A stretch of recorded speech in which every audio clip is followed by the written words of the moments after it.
You're about to watch a Trains Newswire video. If you enjoy what you see, consider looking at some of our other full-length videos. Chicago, America's Railroad Capital, 20th Century Limited, and a new collection of top-quality documentaries from producer Rich Luckin. All of these and more are available on our website, kalmbachhobbystore.com.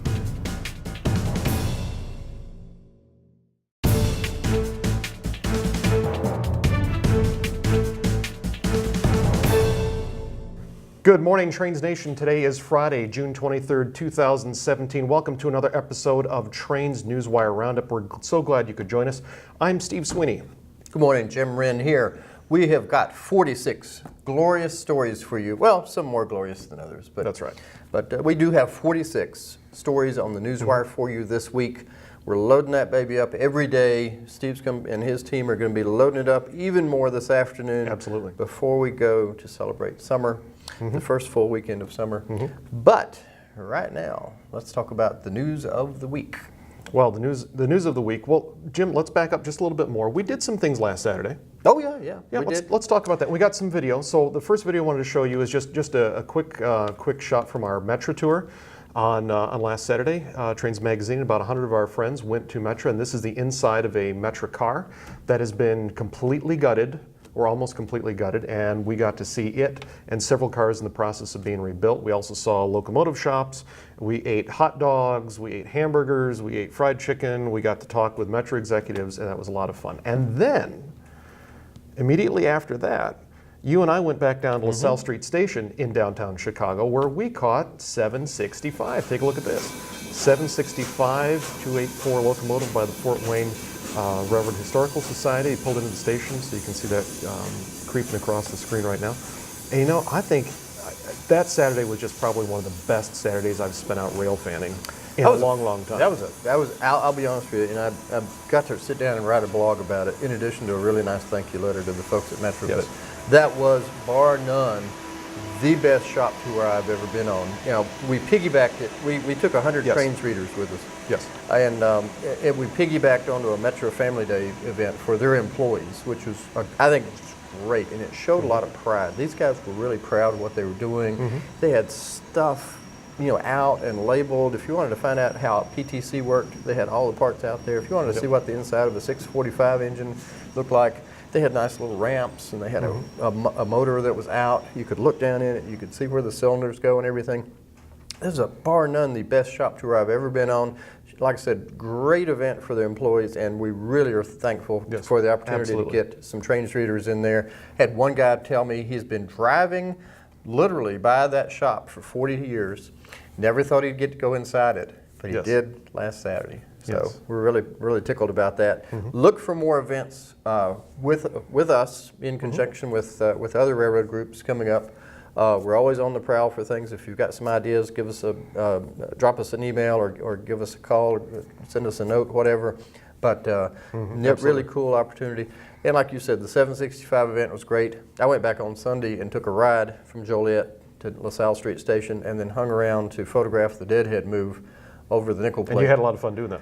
We had some fun doing on that. We were hoping to live stream it, and there was some issues with the cabling on the live streaming gear, so I didn't get to do that on Monday like I'd hoped, because we'd love to take you guys along with us and show you what's going on.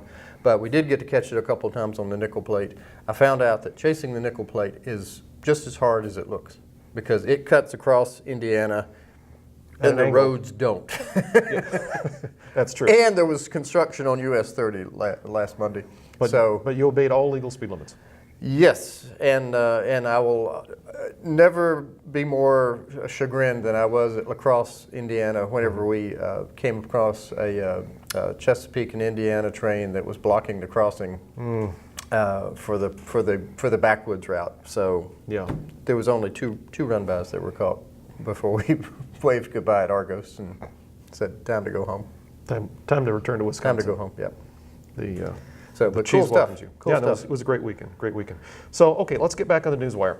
So, if you'll see on Newswire this week, we've got at least two stories right now about the new hotspot in the country. Did you hear about this new hotspot? It's all of the entire Southwest. Yes, it's not about train traffic. It's about heat. Literally heat. Some spots where there are railroad main lines are reaching 120 degrees Fahrenheit for days and days in a row without respite. And what that means is that railroads are putting slow orders out there. They're giving their crews extra water, extra rest breaks. They're making more track inspections, Yes. looking for those dreaded sun kinks. Yes. And so it's a tough railroading in any kind of cold environment is tough, but in this heat, it makes it tough too. Absolutely. And so we got 2 stories out Go on that. check that out one. About what the railroads are doing. Other news, CN, Canadian National, got fined by the government $2.5 million Canadian, so in about $2 million US, and for spilling 23 gallons, not 23,000, not 2,300, not 23 anything else, just 23 gallons of diesel fuel. Where was that? Where did- That was in one of their yards up in, I think it was in Alberta. Really? Yeah, and so environmental crews followed it back through the storm sewer system, back to the Canadian National Yard, and apparently there was a faulty filter, Dang. and for 23 hurts. gallons, $2 million US. That's a lot of money. That's a bunch. For a spill. So ouch for them. Everyone else, watch yourselves. Check your filters. Canadian Pacific and the state of Illinois are going to go into some kind of further negotiations over Bensonville Yard outside of Chicago. They've been locking horns for the past few years about whether or not the state of Illinois is going to build a highway over a portion of Bensonville Yard. The state of Illinois just wants to take it. Eminent domain, here's a token amount of money to the railroad. The railroad says, no, we're a railroad. You can't do anything to us. We'll do what we want to do. Yeah, we'll do what we want to do. So Surface Transportation Board has forced them to go back to negotiations because they said you won't like it when we get involved. They didn't say that specifically, but that's kind of what they said in an 8-page report. Or as my attorney friend in Oregon, and he knows who he is, likes to say, we're not happy till you're not happy. Oh, yes, that's bad. And then speaking of not happy, Huntington Shops on CSX laying off 70 folks just after they released that Chessie locomotive.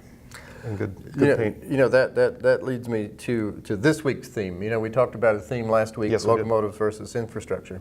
And I came up with a theme for this week, which I cued off of the Chessie locomotive. They just repainted this really nice looking SD40 for the CNO Historical Society, and congratulations to those guys for that. But I termed that the layoffs at Huntington and Hunter Harrison getting his big payout.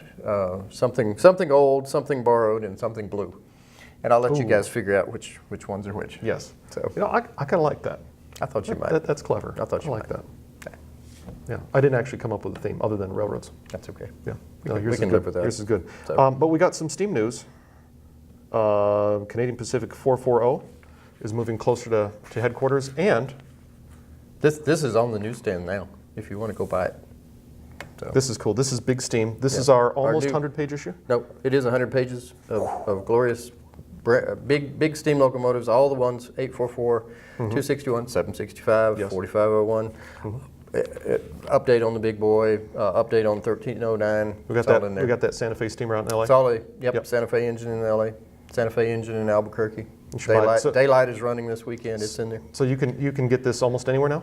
Yes, it's available.